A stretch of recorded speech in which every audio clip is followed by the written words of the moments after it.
بدبختانه به ووایم ډېر سپین ږیري باباګان او زموږ سپین سرې مندې د خپل اولادو څخه په ژړا باندې دا واورئ ځوانان در ټولو بېغیرته کس هغه دی چې په خپل مور او پلار باندې لاس پورته کوي یا د هغوی سره بد چلن او بده ګزاره کوي دا هم بېغیرته دی دا هم بدبخته دی دا هم د دنیا او آخرت ذلیله کس دی دا هم بیا په آخرت کې د جنت بوی هم ولاکه د سجدو ډېر انسانان دا سته تاسو باور دا سوشل میډیا زه دې ته وایم که عذاب دی قسم نعمت هم دی انسان ډېر لوی عبرت ځینې اخیستی ډېر واقعات یې موږ ولیدي چې زوی راولاړ سوی دی پلار یې وژلی زوی راولاړ سوی دی مور یې وژلې ده زموږ ستاسو په دې علاقه کې پروش کال 2 کاله کال مې کېږي دا پیښه سوې ده پلار بچي ته وایي چې زوی لږ ځان د شریعت مطابق جوړ کړه ته پلانکي او د پلانکي سره مه ګرځه دی ځینې ننوځي توپنچه راایخي په دا خبره باندې پلار وژني څومره لویه بدبخته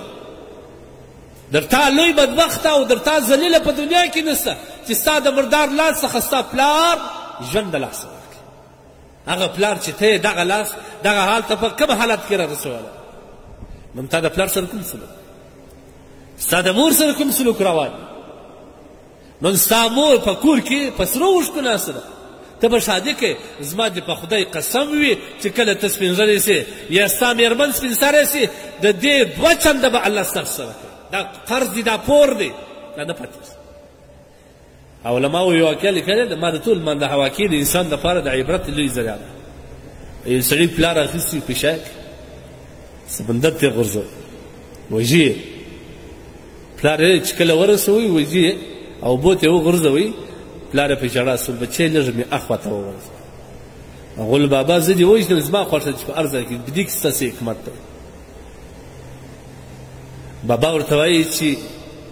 نه بچیه د سترګو اوښکې راغلی ما خپل پلار هم په تعزه کې وژلی دی دا نن چې زما سره کېږي دا زما د لاس کړنه ده دا زما د عمل نتیجه ده الله زما سره کوي نو د پلار او د مور سره څه سلوک شو الله قرآن کې فیصله کړې ده وقضا ربک د الله فیصله ده څنګه ماته الله تعبدو الا اياه وبالوالدين احسانا د مور پلار سره ښه سلوک وکړه ښېګڼه وکړه احسان ورسره وکړه دغه د مور پلار دعا سره لپاره جنت ده جنت دا د دې لاسونه مچول د ستا د فرحت سره د تعظیم په خاطر ده دا ډېره نیکبختي ده دا ډېره نیکبختي ده دا ډېره نیکبختي ده لیکن بدبختانه زموږ د معاشرې روح بدل سوی دی نن زموږ د معاشرې ځوانان په هغه خپل پلار باندې شرمیږي دا خریل یې را روان کړي کوټې ته راولي پلار ته وایي بابا مه راوځه زه په تا شرمېږم استغفر الله العظیم د پلار په زړه به څه تېرېږي ته دومره بدبخت دی په خپل پلار شرمېږي ته په خپل پلار باندې شرمېږي دا زموږ د بشري حالات ورځ سره بلې خرابېږي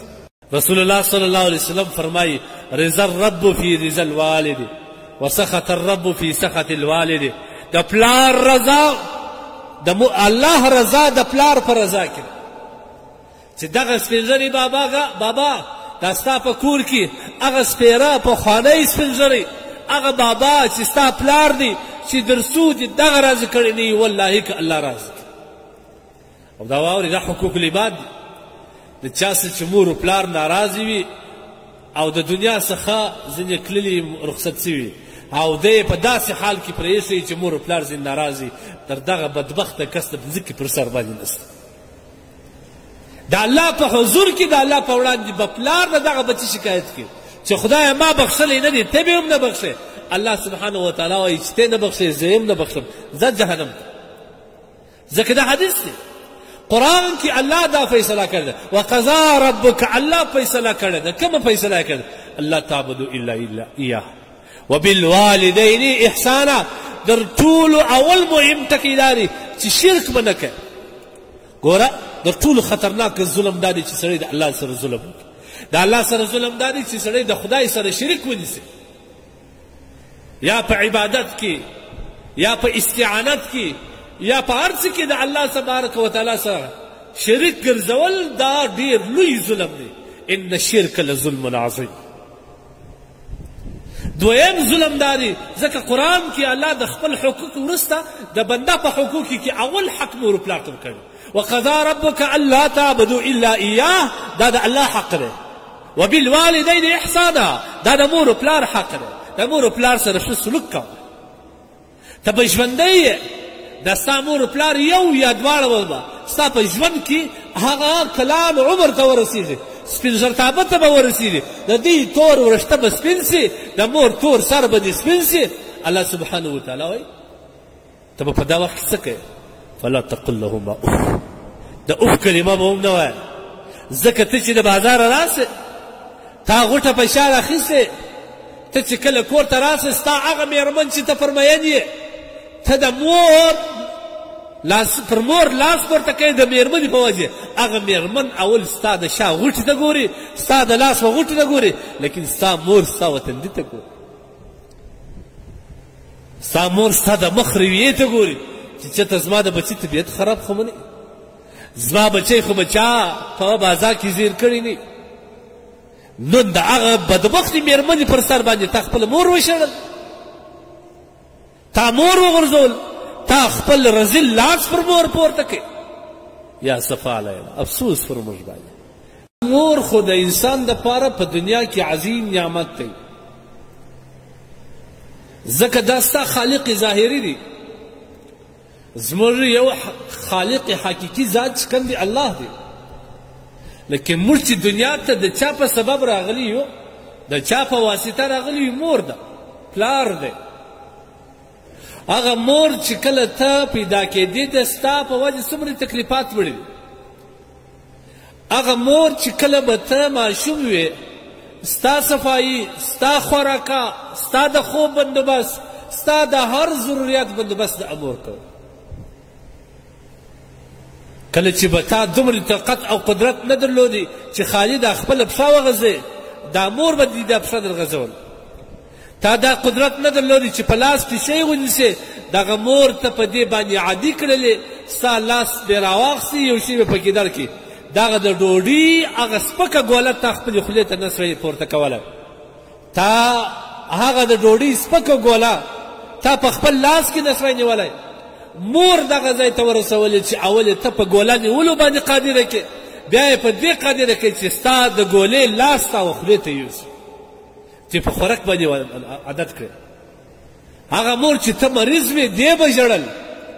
که به تا خندل دی به خندل ستا په خندا کې د دې خندا وه ستا په ژړا کې د دې ژړا وه ستا په لوږه کې به دا وږې وه او ستا په یخ کې به د دې یخ کېدی ستا په ګرمي کې به د دې ګرمي کېدل کله چې به ته ارام وې ته به پر سکون باندې وې د دې هر قسم لوږه یې یېره وه او بېتابي یې یېره وه ګرمي یې یېره وه یخه یېره دا ټول به یېره د ژوند لوی مقصد یې بچی ته وې په څه خوارې یې لوی ولې چې شی به پیدا کړي په تا به خوړی چې پیسې به پیدا کړي په تا به مصرفولې په کال کې به یو ورور د وسیله رحمي په خاطر به د خور پوښتنې ته رالی هغه ورور به په لاس کې خپلې خور ته یو شی ورکړي هغه د خور به چې د اولادو مور ده د ځان څخه به بچاولې په تا به مصرفو ستا کالي به در جوړ ستا دپاره ښه جامه وکړه ستا ښه جامه به د دې فخر و خپله به ګنډلې او پینې پینې جامه اغوستې وه خپلې به زړه او څیرې جامه اغوستې وه ته به په دې باندې توانولې ته به په دې خوشحالولې چې ستا جامه دې ښه جامه وي ستا جامه دې نوې جامه وي ستا جامه دې بهترینه جامه وي لیکن افسوس نن چې دا ضعیفه شول دا ستا د لاس لاندې شول د دې نور امید و خپل بچی ته سو او د دې هغه هیلې د ژوند و خپل بچي ته سوې بچی تا دومره بدبخته یې چې ته نن د هغه خپلې مور سره سم سلوک نه کوې